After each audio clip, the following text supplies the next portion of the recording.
Audio book वांग्मय 13 Gayatri की पंचकोशी साधना एवं उपलब्धियां। चैप्टर 3 पार्ट 15 सूक्ष्म शरीर का उत्कर्ष ज्ञान योग से। सूक्ष्म शरीर विचार प्रधान है।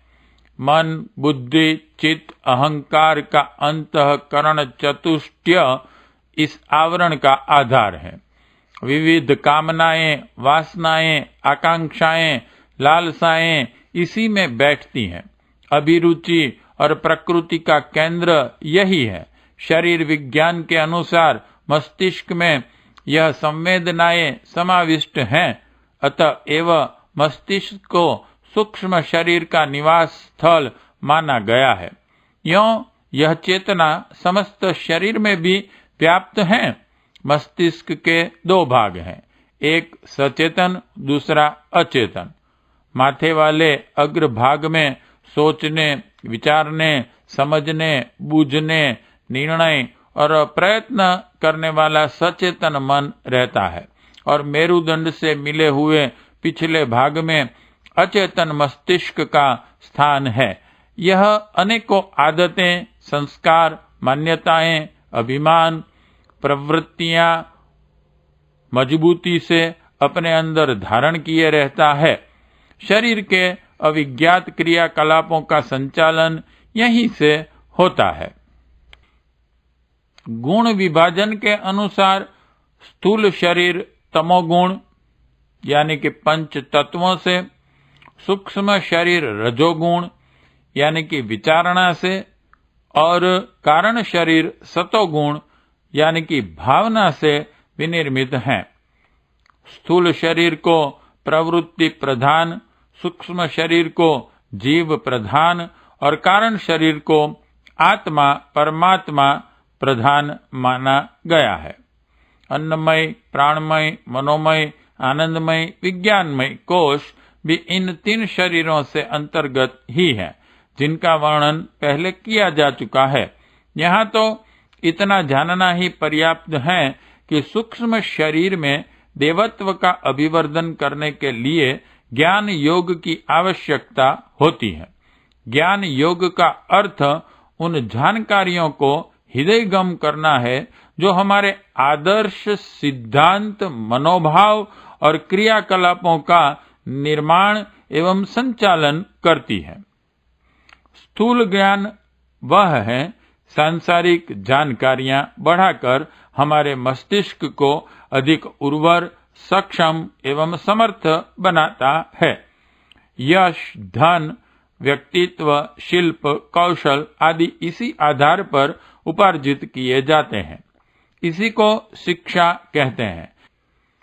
विविध विषयों की अगणित शिक्षा संस्थाएं इसी प्रशिक्षण के लिए खुली हुई हैं, जिनमें पढ़कर छात्र अपनी रुचि एवं आवश्यकता अनुसार जानकारी अर्जित करते हैं। पुस्तकों, पत्र-पत्रिकाओं, रेडियो, टेलीविजन, फिल्म, परस्पर संभाषण, भ्रमण आदि साधनों से भी मस्तिष्क को समुन्नत करने वाली जानकारी मिलती है। यह सब शिक्षा ही का भेद है। शिक्षा सांसारिक जानकारी देती है, उसकी पहुंच मस्तिष्क तक है। विद्या अंतःकरण तक पहुंचती है और उसके द्वारा व्यक्तित्व का निर्माण, निर्धारण होता है। विद्या को ही ज्ञान कहते हैं। ज्ञान का आधार अध्यात्म है। केवल शब्दों के श्रवण मनन से शिक्षा पूरी हो सकती है, पर विद्या का उद्देश्य तभी पूरा होगा जब उसकी पहुंच अंतरात्मा तक हो, उसका आधार अध्यात्म तत्व ज्ञान रहे और उसका प्रशिक्षण ऐसे व्यक्ति द्वारा किया गया हो जो अपना आदर्श उपस्थित कर उन भावनाओं को हृदयगम करा सकने में समर्थ हो। यह आधार प्राप्त न हो तो विद्या एक तरह की भौतिक शिक्षा मात्र ही बनकर रह जाती हैं और उससे अभिष्ट प्रयोजन पूर्ण नहीं होता। आजकल अध्यात्म के नाम पर, ज्ञान योग के नाम पर वाचालता बहुत बढ़ गई है। कथा प्रवचनों के अंबार खड़े होते चले जाते हैं, पर सुनने वालों को कौतूहल समाधान होने के अतिरिक्त लाभ कुछ नहीं होता। उनके अंदर प्रभाव, प्रकाश एवं परिवर्तन तनिक भी दिखाई नहीं देता। इसका कारण यही है कि विद्या को भी शब्द शक्ति तक ही सीमित किया जा रहा है, जबकि उसका प्रवेश और प्रकाश सीधा आत्मा तक पहुंचना चाहिए। ज्ञान योग का उद्देश्य आत्मा तक सद्ज्ञान का, तत्वज्ञान का प्रकाश है। इसका शुभारंभ आत्मज्ञान से होता है। लोग सांसारिक जानकारियों के बारे में बहुत चतुर, निपुण और निष्णात होते हैं। अपनी इस प्रतिभा के बल पर धन, यश, सुख और पद प्राप्त करते हैं, किंतु खेद है कि अपने अस्तित्व, स्वरूप, उद्देश्य और कर्तव्य के बारे में तात्विक दृष्टि से अनजान ही बने रहते हैं। यों इन विषयों पर भी वे एक लंबी स्पीच झाड़ सकते हैं, पर यह केवल उनका मस्तिष्कीय चमत्कार भर होता है। यदि आत्मज्ञान का थोड़ा भी तात्विक प्रकाश मनुष्य के अंतःकरण में पहुंच जाए, तो उसकी जीवन दिशा में उत्कृष्टता का समावेश हुए बिना नहीं रह सकता। उसकी विचारणा, निष्ठा तथा गतिविधि सामान्य लोगों जैसी नहीं, असामान्य पाई जाएगी।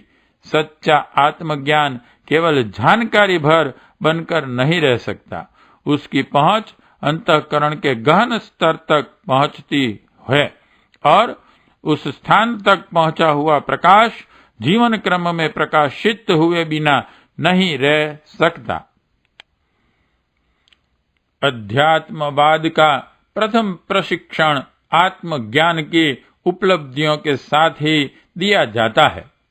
उपनिषदकार ने पुकार पुकार कर कहा है, आत्मा व अरे द्रष्टव्य श्रोतव्यो मंतव्यो निदिध्यासितव्यो।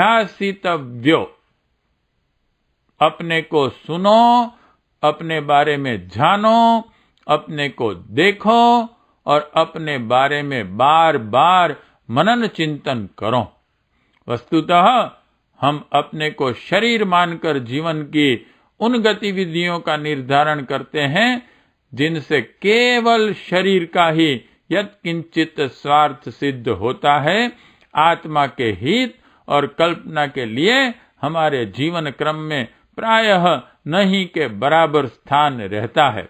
यदि हम अपने को आत्मा और शरीर को उसका एक वाहन, औजार मात्र समझें, तो सारा दृष्टिकोण ही बदल जाए, समस्त गतिविधियां ही उलट जाएं।